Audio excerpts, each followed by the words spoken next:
Hi, this is Kamera, my first few minutes with God, day number 171, Ecclesiastes chapter 7 through 12. I'm just going to read a few of these verses. Some about Ecclesiastes. Sometimes it can just put you in this mood, but it usually ends out pretty positive. A good reputation is more valuable than costly perfume.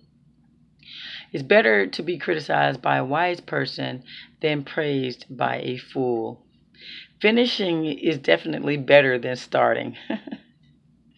Control your anger or be labeled a fool. Accept the way God does things. You can't change it. Nothing is certain in this life. Good words to think on. Anyone who fears God will avoid a lot of extremities. Unnecessary extremities. Not one person is always good and never sins. Wisdom is always difficult to find. But God tells us that if we ask for it, He'll give it to us. Keep that in mind. He'll give it to us freely. Isn't that something?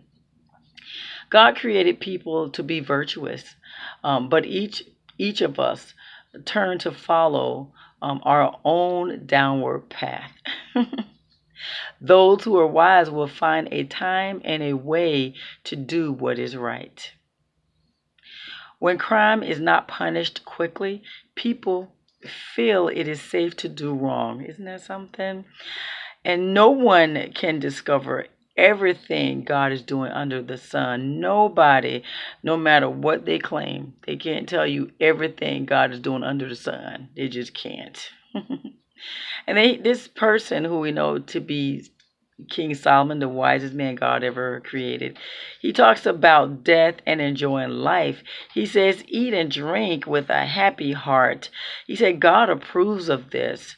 Wear fine clothes with a splash of cologne. He says, live happily with the woman you love. The wife God gives you is a reward for all your earthly toil. Yes. Whatever you do, do it well. The fastest doesn't always win the race. The strongest warrior doesn't always win the battle. Well, I thought of David and Goliath with that one. Everything is decided by chance. And this part right here, guys, being in the right place at the right time. That's a good one. He tells a story of this poor wise guy. He's wise, and he actually saved a whole entire town. Not one person thanked him. Yeah. I love when he says a quiet spirit can overcome great mistakes. When people do you wrong and you just patiently wait for God to clear that thing up, and it comes out pretty good. He talks about if your boss basically does something and don't do anything rash. Yeah, a quiet spirit can overcome great mistakes. He talks about the ironies of life as well. A couple things he says, like when you dig a well, you might fall into it.